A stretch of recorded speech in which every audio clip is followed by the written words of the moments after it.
اللہ نے اس پہ کتنا بڑا اس چال کو نقشہ بدل دیا اور اسے تحریک میں بدلا. اس نے آگے کہا کہ ہاں وہ دولت میرے پاس ہے لیکن وہ اس وقت میرے پاس نہیں, وہ میں نے زید ابن علی کو دی ہے. زید بن علی بن الحسین مولا سجاد کا بیٹا زید, میں نے اپنی وہ دولت ان کو دی ہے, ان کے پاس رکھی. اور دوسرے داؤد بن علی بن داؤد بن عبداللہ بن عباس, حضرت عباس ابن عبداللہ, کہ آدھی دولت علی بن داؤد کے پاس ہے اور آدھی دولت جو ہے وہ زید بن علی کے پاس ہے.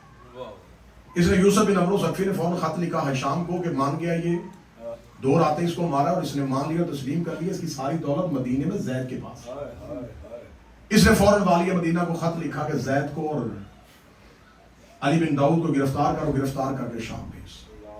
اب جناب زید کو دوبارہ گرفتار کر کے پھر شام بھیجا جاتا ہے.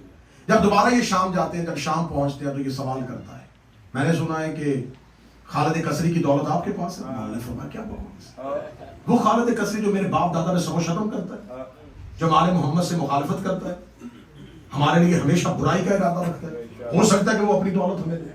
اس نے خود کہا ہے کہ اس نے دولت, مولا نے فرمایا جھوٹ بول رہا ہے, بہتان لگا رہا ہے ہم پہ, میرے پاس کوئی دولت نہیں ہے. اس نے فوراً اپنے سپاہیوں کو ایسے گرفتار کر کے کوفہ لے جاؤ, یوسف عمرو کے پاس پیش کرو, اسے کو خالد کو قید سے نکال کے, جیل سے نکال کے زید ابن علی اور خالد کو ایک دوسرے کے آمنے سامنے.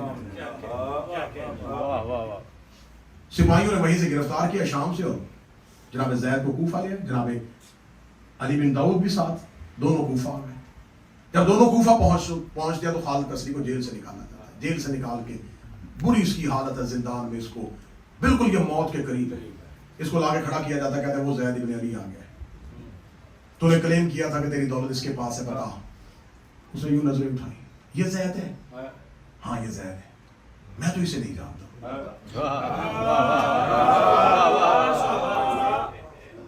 انہوں نے پھر کوڑے مارے, تو نے کہا تھا میری دولت اس کے پاس ہے. اس کا میں اس کے پاس اپنی دولت کیوں رکھوں؟ یہ تو حسین کا پوتا ہے, یہ تو علی کا خاندان ہے, تو میں تو اس کے خاندان کو اچھا نہیں سمجھتا. نے کہا بدبخت, تو نے تو یہ کہا تھا کہ میری دولت اس کے پاس. اس نے کہا میری کوئی دولت اس کے پاس.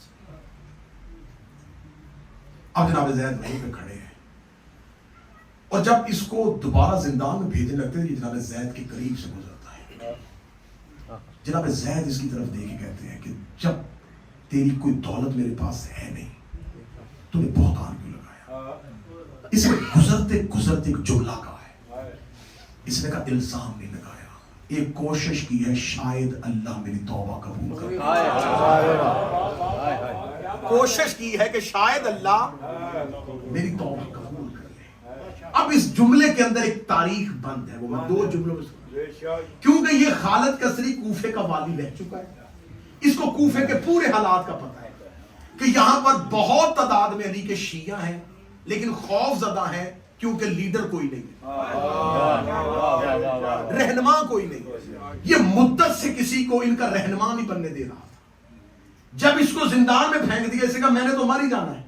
اب اس نے یوسف سے بدلہ لینے کے لیے اسے کہا میں کسی ایسے کو کوفے بلاؤں جو یہاں پہنچ کے ان شیعوں کی قیادت کرے اور ان کی حکومت کا تختہ الٹے. اب اس نے 1 تیر سے 2 شکار کیے. جاتے ہوئے کہا کہ میں نے یہ کام اس لیے کیا شاید اللہ میری توبہ قبول کرے, تاکہ تو قیام کرے, ان مولانوں کو واصل جہنم کرے, حق دوبارہ منبر پہ آ جائے, اور یہ سب کچھ میری وجہ سے ہو کیونکہ میں نے تجھے بلایا ہے. تو اللہ میری شرکت کو قبول کر کے میری توبہ کو قبول کر. قتل امام حسین, شہادت امام حسین کے بعد یہ پہلا فرد ہے جناب زید جو کوفے آئے. بسم اللہ. اس سے پہلے اہل بیت کا کوئی فرد کوفے نہیں ہے, یہ پہلا فرد ہے. جب کوفے جناب زید پہنچ چکے ہیں تو اب کوفے میں ایک لہر دوڑ گئی کہ وہ جو ہم اتنے عرصے سے اپنے اندر گھٹ گھٹ کے مر رہے تھے نا, کاش ہم کربلا چلے جاتے, کاش ہم حسین کے ساتھ کیا کرتے تھے. اس پوری خواہشوں کو دوبارہ ایک دفعہ عملی جامہ پہنایا جا سکتا ہے کیونکہ حسین کا ایک بیٹا زید آ گیا. اب جناب زید سے کہتے ہیں خالد کسری نے تو انکار کر دیا کہ میری کوئی دولت اس کی میرے پاس نہیں ہے. انہوں نے کہا نہیں. یوسف بن عمرو نے کہا کہ ابھی آپ یہاں پہ رکیں گے 5-6 مہینے آپ کو یہاں رہنا پڑے گا. ان 5-6 مہینوں کے اندر جناب زید نے لوگوں کے ساتھ روابط تیز کر دی. پتہ چلنا شروع کر دیا یہ بھی علی کا شیعہ ہے, یہ بھی حسین سے محبت کرنے والا ہے, یہ بھی بڑی معافی مانگ رہا ہے, یہ بھی آنا چاہتا ہے. مختلف لوگ آتے, روزانہ ملاقات ہوتی, وفود تیار ہوتے. جب جناب زید کا ملنا جلنا ساری چیزیں جو تھی وہ سمجھ میں آنی شروع ہوئی, جب تک حکومت کو پتا چلا تب تک جناب زید کوفہ میں مضبوط ہو چکے تھے. کتنے مضبوط ہو چکے تھے؟ 40,000 لوگوں نے جناب زید کے ہاں پہ بیعت کر. آپ قیام کریں, ہم آپ کے ساتھ. خبر کوفے کے والی کو نہیں پہنچتی, لیکن شام والوں کو پتا چل جاتا ہے کہ یہ کوفے کا والی ہر وقت شراب کی حالت میں رہتا ہے, اس کو کوفے کے حالات کا نہیں پتا, اس کے ناک کے نیچے کیا ہو رہا ہے. زید نے اپنا قیام مضبوط کر لیا ہے, بڑے بڑے لوگ اس سے ملنے کے لیے آتے. اس نے فوراً کہا, اس نے کہا ٹھیک ہے, فوراً زید کو مدینہ کی طرف روانہ کرو. اب شام سے ایک وفد آتا ہے اور وہ آ کے پیغام دیتا ہے کہ زید کو آج کی آج کوفہ سے نکال دیا جائے. جب جناب زید کو کوفہ سے نکالا جاتا ہے تو جناب زید کوفہ سے نکل کے قادسیہ کے مقام تک جاتے ہیں. پیچھے سے کوفے سے لوگوں کو پتا چلا زید نکل گئے, وہ ڈر گئے. انہوں نے کہا ایسے اس سے پہلے کہ جیسے مسلم کے ساتھ ہوا, جیسے حسین کے ساتھ, اگر یہ زید بھی چلا گیا ہمیں اپنی غلطی سدھارنے کا موقع نہیں ملے. یہ دوڑے قادسیہ تک پیچھے. قادسیہ میں آ کے لوگوں نے جناب زید کو گھیر لیا, کوفے کے لوگوں نے. آپ نہ چاہیں, اگر آپ چلے گئے پھر اس کے بعد یہ ظالم ہم پر مسلط ہے. اب یہاں پر ایک بہت اہم بات ہے کہ صرف کوفہ کے شیعہ زید کا حق وہ ہوتا ہے جو دشمن بھی مانے. صرف کوفے کے شیعہ جناب زید کی منتیں نہیں کر رہے تھے. سنیوں کے سب سے پہلے امام ابو حنیفہ جناب زید کو خط لکھ رہے ہیں کہ آپ نہ جائیے گا, آپ چلے گئے تو کوفہ ان ظالموں کے ہاتھ رہے گا, آپ قیام کریں. جناب علی بن داؤد جو ہیں وہ جناب زید کو کہتے کہ نہیں, ان کے مشورے پہ نہ. انہوں نے یہی مشورے علی کو دیے تھے, دھوکہ. حسن کو دیے, دھوکہ. حسین کو دیے, حسن بن عقیل کو دیے, دھوکہ. یہ کوفہ صرف دھوکہ دیتا ہے. جناب علی بن داؤد کہتے کہ میں اس مشورے میں ساتھ نہیں ہوں کہ میرا ساتھ دیتا ہے. لیکن جناب زید کے اندر شجاعت بھی ہے اور رسول کی خبر بھی ہے, اور یہ بھی انہیں پتا ہے کہ میں نے شہید ہونا ہے, یہ بھی پتا ہے کہ مجھ سے اللہ نے کوئی بہت اہم کام لینا ہے. اب جناب زید وہاں سے پلٹتے ہیں اور پلٹ کے دوبارہ کوفے واپس آ جاتے ہیں. کوفہ واپس آ کے اپنے آپ کو مضبوط کرتے ہیں. کتنا شجاع ہے یہ حسین کا بیٹا. چند افراد ہے کوفہ میں اس کے ساتھ, اور کوفہ میں اس کی تحریک شروع ہو چکی ہے. شجاعت سنانے لگا ہوں. جناب زید دربار میں اطلاع دیتے ہیں, جناب زید دربار میں پیغام پہنچاتے ہیں کہ جا کے دربار والوں کو بتاؤ کہ 1 صفر کو میں حملہ کروں گا. کہہ کے حملہ کیا. یہ بہادری میں شجاعت کی مثال ہوتی ہے کہ دشمن کو بتا کے آنا. یہ دلیری کی بہت اعلیٰ مثال کہ دشمن کو بتا کے وار کرنا. کہا اپنے آپ کو مضبوط کر اور اپنے محل کی فضیلے اوپر کر. 1 صفر کو میں حملہ کروں گا, کوفے کی دیواریں جتنی اونچی کرنی ہے کر. 1 صفر کا اعلان کر کے جناب زید نے اپنی تحریک کو شروع کر لیا. جب جناب زید نے اپنی تحریک کو شروع کیا ہے تو اب اس کے پاس کوئی چال نہیں بچتی, اور یہ یوسف بن عمرو یہ اعلان کرواتا ہے لوگوں کو کہ ٹھیک ہے, زید قیام کی تیاری کر رہا ہے, میں کوفہ کے لوگوں سے مشورہ کرنا چاہتا ہوں.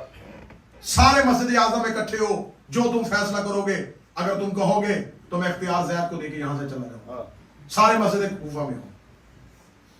سب لوگ کہتے ڈر گیا, زید کے اعلان سے ڈر گیا, اب یہ چھوڑ دے گا, یہ بھاگ جائے گا, یہ کوفہ خالی کر دے گا. آئے سارے چلے.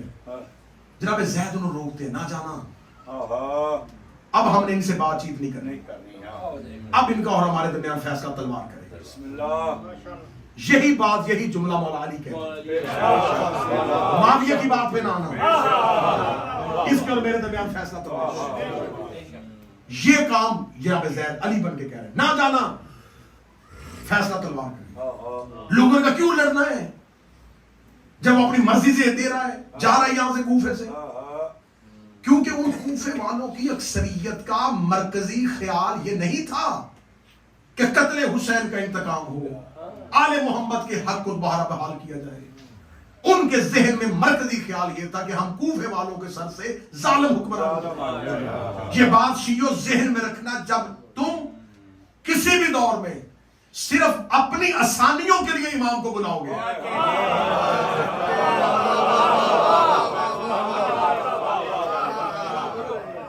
تو تمہیں کوئی کیا فائدہ نہیں۔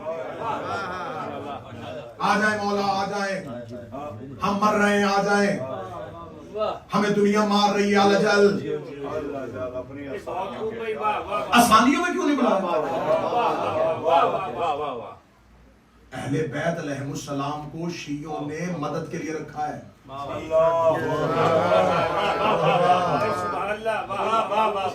میں ممبر پہ کہہ رہا ہوں، ان سے جلدی کوئی مدد کرنے والا اگر کوئی ہوتا،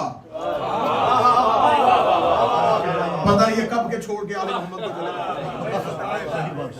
ریسکیو کے لیے رکھا ہوا ہے۔ ان سے جلدی مدد کرنے والا کوئی نہیں ہے۔ قبلہ حافظ صاحب، میں نے جب بھی علم پہ چراغ دیکھا ہے، منت کا دیکھا ہے، محبت کا نہیں دیکھا۔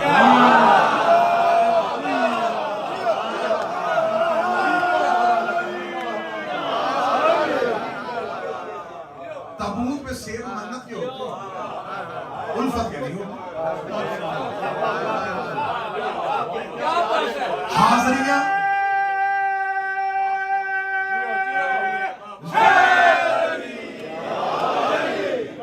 حاضری خواہش پوری ہونے کے بعد ہی کیوں پکائی جاتی ہے؟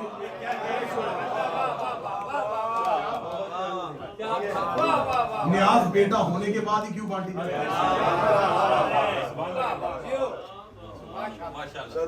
یہ تابوت پہ چادریں نہیں ہیں، یہ حسرتیں ہیں۔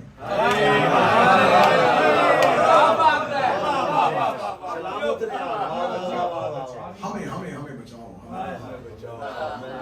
یہی کام وہ کر رہے تھے، کوئی غرض نہیں تھی جناب زید کی پاس۔ وہ کہہ رہے تھے اہل بیت کے حق بحال کرواؤ، آل محمد کو تنگ کر رہے ہیں، خاندان رسول کو تنگ کر رہے ہیں، رسوا کر رہے ہیں، آؤ بدلا لیں۔ وہ کہتے بس کوفے کا وادی تبدیل کرو، اس سے ہماری جان چھڑوا دے، یہ ٹیکس بہت لے رہا ہے، یہ ہم سے پیسہ بہت۔ جناب زید بلاتے رہے، جناب زید کی کوئی بات سنے بغیر مسجد اعظم میں چلے۔ کیا ہوا پھر؟ جناب زید روک رہے تھے، یہ مسجد اعظم کے اندر کیا، اس نے کہا بند کرو دروازے، سب کو گرفتار کرو، مرنے دو انہیں مسجد کے اندر۔ ایک وقت کے امام کے نمائندے کی بات نہیں سنی،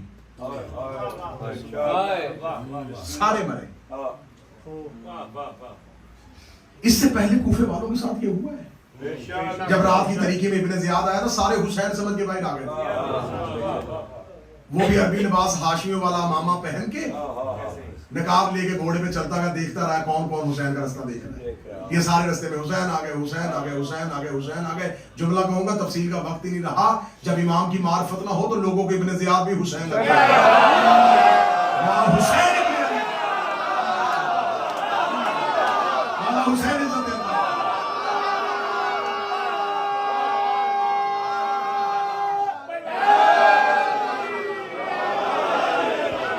یہ جملہ نہیں تھا، میں پتہ نہیں کتنی لاشیں روم کے گزر گیا۔ جب معرفت نہ ہو لوگوں کو ابن زیاد بھی حسین لگتا ہے، لیکن جس کو معرفت تھی، وقوف ہے کہ ایک عورت اپنے گھر میں بیٹھی تھی، کسی کا محبت کرتی ہے، حسین سے باہر آ، حسین آ گیا ہے، اسے گھر کا دروازہ کھولا بند کیا، اسے کہا حسین نہیں ہے، اسے کہا تو نے کیسے پتا حسین نہیں ہے، اسے کہا حسین ہوتا تو رات کو کیوں آتا؟ محمد کا نواسہ ہے۔ تمہیں خبر نہیں ہے کہ رسول نے مکہ فتح کرتے ہوئے رات کو باہر خیمے لگا دیے تھے، ابھی مکے والے سو رہے ہیں۔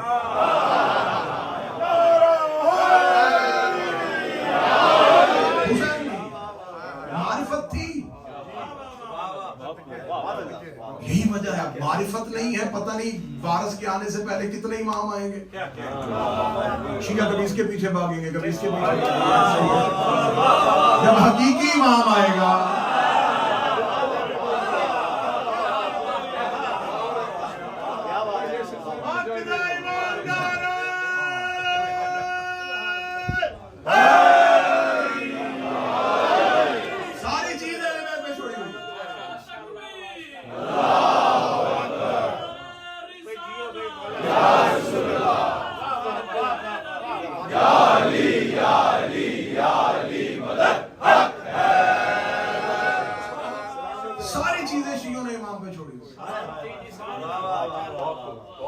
کربلا کیوں نہیں جاتے؟ اچھا خاصا مولا کا رزق دیا ہوا ہوتا. آپ کربلا کیوں نہیں جاتے؟ وہ بلائیں گے لوگ.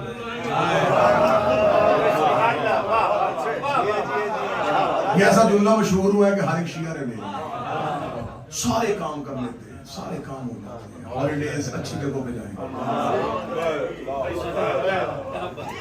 پوری دنیا پھر لی ہے, کربلا کیوں نہیں گئے؟ وہ بلاتے ہیں.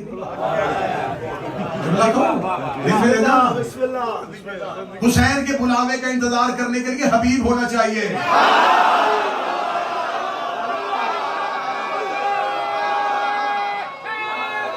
کوئی حبیب ہو تو بلاتے ہیں, وہ بلاتے ہیں. کوئی حبیب ہو, کوئی سعید ہو, وہ بلائیں. پیاسے کا کام ہے کنویں کے پاس جانا.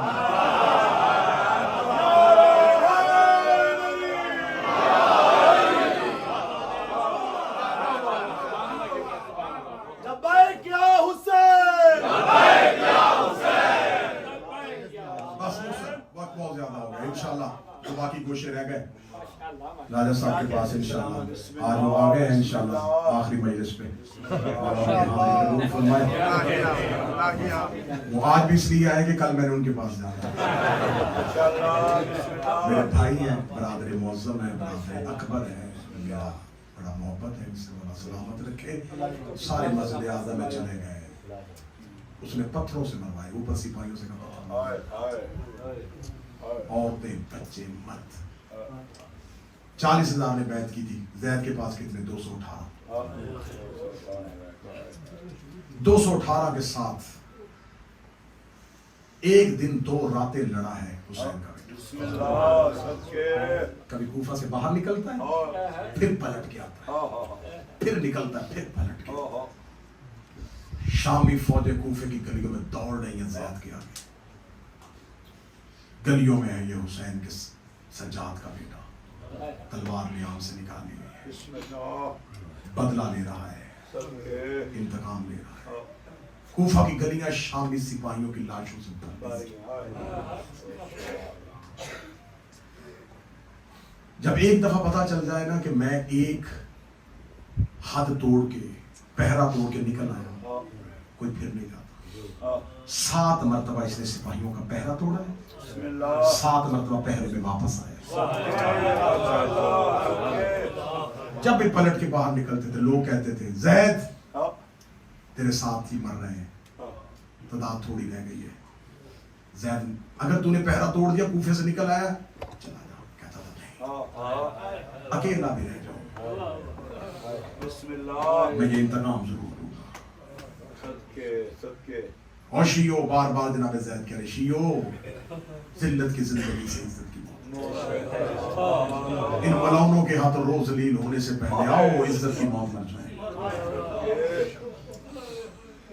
2 سفر, یکم اور 2 سفر کی درمیانی رات تھی, شب جمعہ. لڑتا لڑتا یہ کوفہ کے باہر ایک مقام پہ تھا, جب ایک تیر آ کے جناب زید کی پیشانی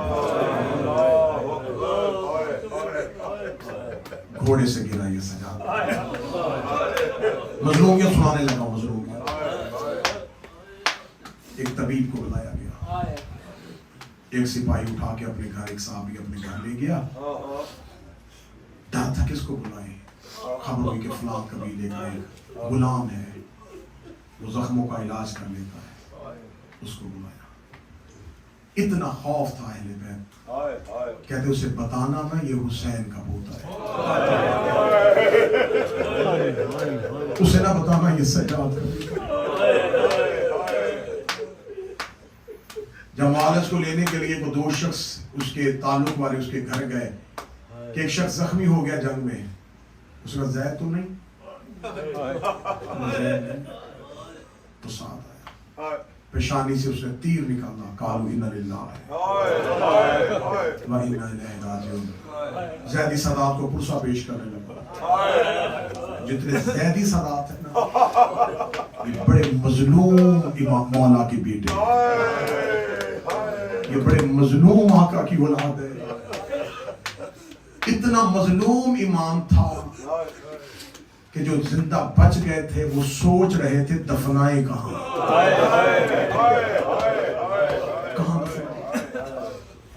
کہاں قبر بنائے. آخر ایک مقام پہ جا کے پانی کا ایک گڑھا تھا, اس میں سے پانی نکالا, اس کے اندر قبر بنائی. جناب یحییٰ ابن زید نے باپ کا جنازہ پڑھایا. 15 سال کا جوان ساتھ تھا جب باپ قبر میں پڑا. پھر دوبارہ قبر کے اوپر پانی چھوڑ دیا. کسی کو نہ پتا چلے کہ یہاں سجاد کے خبر ملاؤں کو پہنچی کہ زید مارے گئے ہیں رات کو اور اس کے مارنے والوں نے کہیں دفنا دیے. اس کا مرضی کا نام دوں گا, جاؤ زید کی قبر ڈھونڈو. اعلان ہوا وہی جراح جو زخم دیکھنے اور اس کے ساتھ ایک غلام آیا تھا. اس نے جا کے دربار میں مخبری کی. اس نے مجھے نہیں پتا کہ وہ زید تھا. ایک شخص کی رات پیشانی سے تیر نکلا. اسے کوفے کے باہر اس پانی کے اندر دفن کیا. اس ملاؤں نے جا کے کہا قبر کھودو. قبر کھودی گئی. زید کو قبر سے نکال کے سر کاٹا گیا.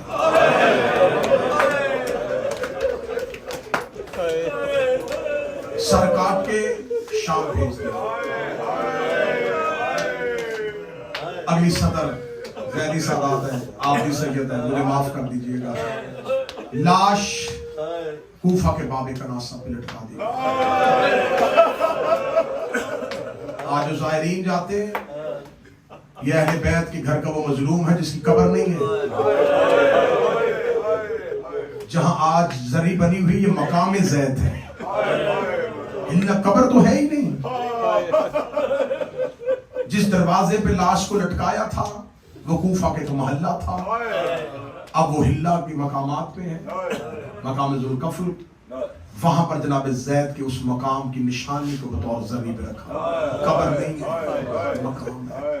لاش دروازے پہ لٹکا دی. کتنی دیر؟ 2 دن, 3 دن, ہائے کہہ دینا 3 سال.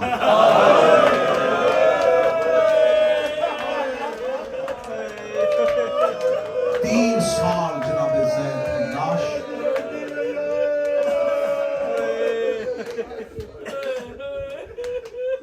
بیٹے کی عمر کتنی تھی؟ 15 سال. جناب یحییٰ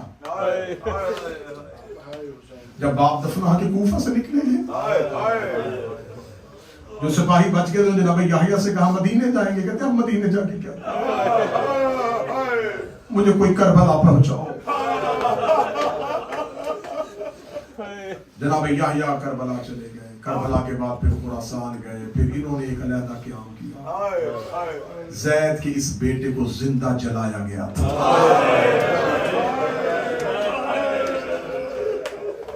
3 سال جناب زید کی لاش باب کناسہ پہ لٹکی رہی.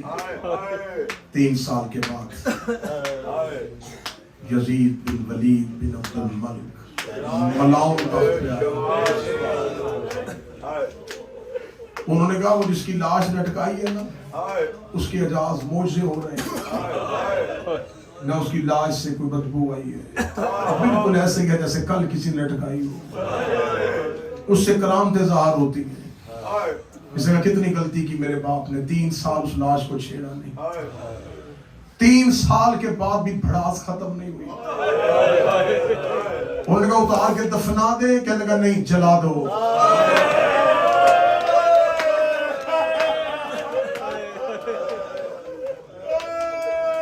کسی شیعہ کو راکھ بھی،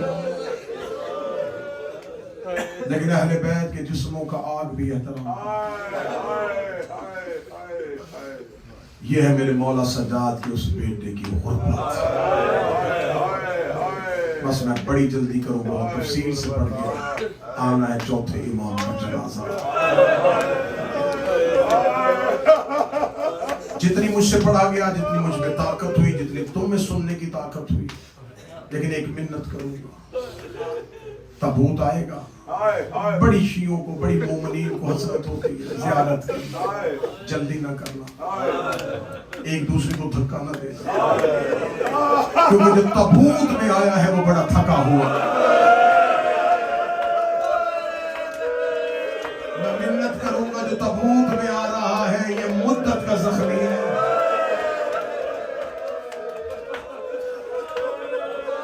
اسے شام کی گلیوں میں بڑے دھکے مارے گئے تھے، اسے شام کی گلیوں میں بڑا ستایا گیا تھا۔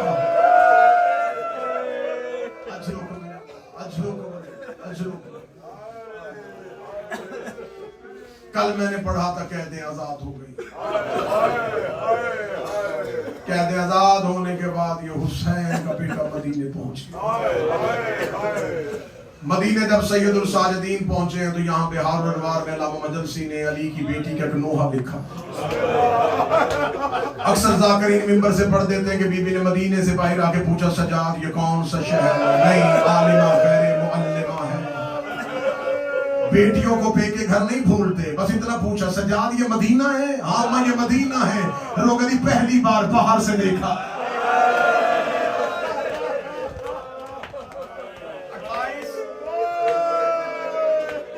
28 رجب کو گئی تھی تو عباس کے پہرے میں گئی تھی۔ سجاد میں نے پہلی بار مدینہ باہر سے دیکھا۔ میرا لال مجھے بتا قبر رسول کہاں ہے؟ مولا سید الساجدین کی آواز ہے اماں وہ سامنے ہر روزہ رسول بھی لے کے کہتی ہے حسین کا بیٹا آپ قافلہ لے کے یہاں بیٹھے، مجھے اکیلے نانا کی قبر پہ جانا ہے۔ بس اپنے آپ کو مصائب کے لیے آمادہ کرنا۔ شہزادی قبر رسول پہ گئی۔ اب میں یہاں سے نوحہ شروع کرنے کا لگا، جو بی بی نے نوحہ پڑھا۔ تم نوحہ خانوں سے نوحہ سنتے ہو، ماتم کرتے ہو، چہرے کا ماتم کرتے ہو، سینہ زنی کرتے ہو۔ اب نوحہ خان ضلع میں وہ نوحہ پڑھنے میں جو علی کی بیٹی نے قبر محمد پہ شام کے بعد آ کے پڑھا۔ بی بی قبر رسول پہ کافی دیر دروازہ رسول پہ ہاتھ رکھ کے کھڑی رہی ہے، قبر رسول کو دیکھتی رہی ہے۔ تھوڑی دیر کے بعد بی بی نے نوحے کی پہلی صدر پڑھی ہے۔ بی بی لوگوں نے نانا قبر سے نکل کے پہچان میں وہی زینب ہوں جس نے ہائے کہا ہے، بی بی عالیہ تیری ہائے قبول کرے۔ آواز ہے نانا ایک بار قبر سے نکل کے پہچان میں وہی زینب ہوں۔ بی بی نے نوحے کی دوسری صدر پڑھی۔ بی بی رو کے کہتی نانا تیری نماز بچ گئی، میرا نمازی مارا گیا۔ بی بی نے تیسری صدر پڑھی، نانا تیری اذان بچ گئی، میرا مؤذن مارا گیا۔ چوتھی صدر پڑھنے سے پہلے علی کی بیٹی نے گٹھڑی کھولی، گٹھڑی سے حسین کا تیروں والا کرتا نکالا، کرتا قبر محمد پہ ڈالا، قبر محمد ہلی۔ آواز آئی زینب کرتا ہٹا، زینب کرتا ہٹا، زینب کرتا ہٹا۔ رو کے کہتی نانا تجھ سے بیٹے کا کرتا برداشت نہیں ہوا، رات آدھی ہونے دے، میں اکیلی تیری قبر پہ آؤں گی، میں تیرے قبر کا چراغ بجھاؤں گی، میں تجھے اپنا لباس دکھاؤں تو پھر مجھے بتانا امت نے اتنا تیرے بیٹوں کو نہیں مارا جتنا تیری بیٹیوں۔ ہائے حسین، ہائے حسین۔ جنازے کا استقبال کرنا، جب میں اشارہ کروں تب لے کے آنا، اشارہ کروں گا تب لے کے آنا جنازے۔ روئی نانا بیٹے کا لباس برداشت۔ قبر رسول سے آواز آئی عالیہ مجھے درد نہ سنانا۔ نانے کی قبر سے اٹھی، تھوڑی دور آئی بھائی کی قبر پہ، حسن حسن میں تیرا قاسم کربلا چھوڑ آئی ہوں، حسن میں تیری بہن تجھے کوئی درد سنانا چاہتی ہوں۔ قبر حسن سے آواز آئی زینب مجھے درد نہ سنانا، میرے تو کفن میں ابو تک لہو آ رہا ہے، نہ نہ نانے نے در سنے نہ بھائی نے در سنے. نظر پڑی ماں کی قبر پہ, رو کے کہتی اماں, مائیں تو بیٹیوں کی سن لیتی ہے. اماں میں نے کربلا سے لے کے اب تک کسی کو درد نہیں سنائے. اماں میں ہر کسی کے درد سنتی رہی ہوں. اماں کسی نے میرے درد نہیں سنے. قبر زہرا سے آواز ہے یا علیہ مجھے درد سنا. رو کے کہتی اماں تو سنے گی؟ ہاں زینب میں سنوں گی.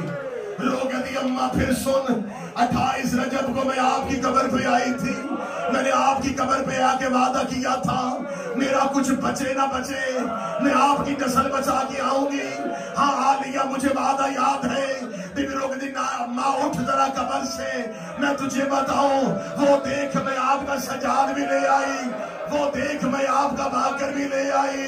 اماں نہ میرا اون آیا ہے نہ میرا محمد آیا ہے. اماں میرے بیٹے کربلا میں رہ گئے. اماں میں تیرا سجاد لے آئی.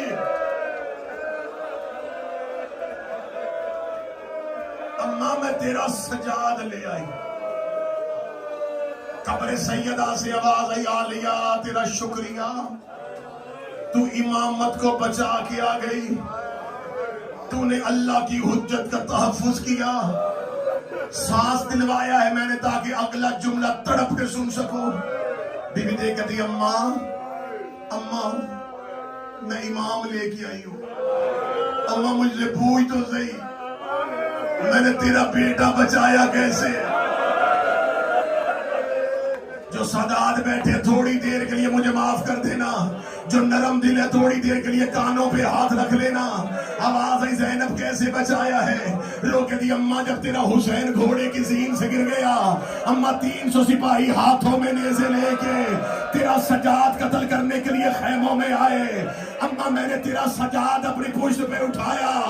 اماں کوئی دائیں سے نیزہ مارتا میں دایاں پہلو آگے کر دیتی, کوئی بائیں سے نیزہ مارتا میں بایاں پہلو آگے کر دیتی, کوئی سامنے سے نیزہ مارتا میں سر آگے کر دیتی. اماں میں زخمی ہو گئی, اماں تیرا سجاد بچ گئے. اماں لے آئی میں تیرا سجاد. اماں ردا دے آئی. اماں چادر دے آئی ہوں, سجاد لے آئی ہوں. اماں اکبر دے آئی ہوں, سجاد لے آئی ہوں. اماں قاسم کربلا میں دے آئی ہوں, سجاد لے آئی ہوں. اماں میں حسین دے آئی ہوں, اماں میں سجاد لے آئی ہوں. خبر پہنچ گئی مدینے آبادی میں, سید اجڑ کے واپس آ گئے. بشیر ابن جزلم نے مدینے کے مرکزی چوک میں اعلان کر دیا,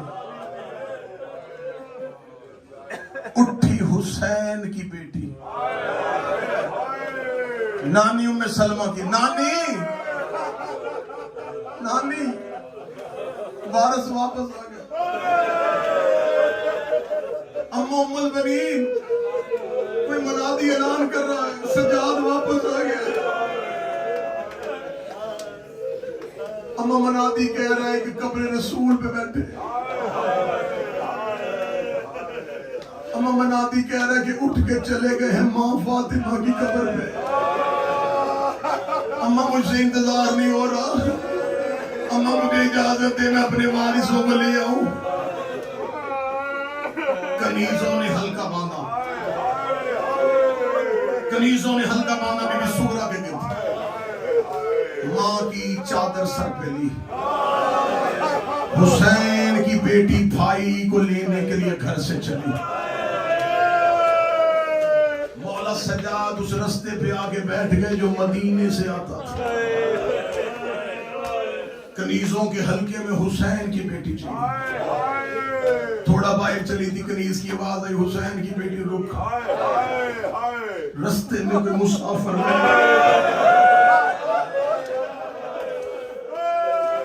ایک کنیز جلتی جلتی وہاں آئی جہاں حسین کا سجاد بیٹھا تھا. مسافر مسافر رستہ چھوڑ,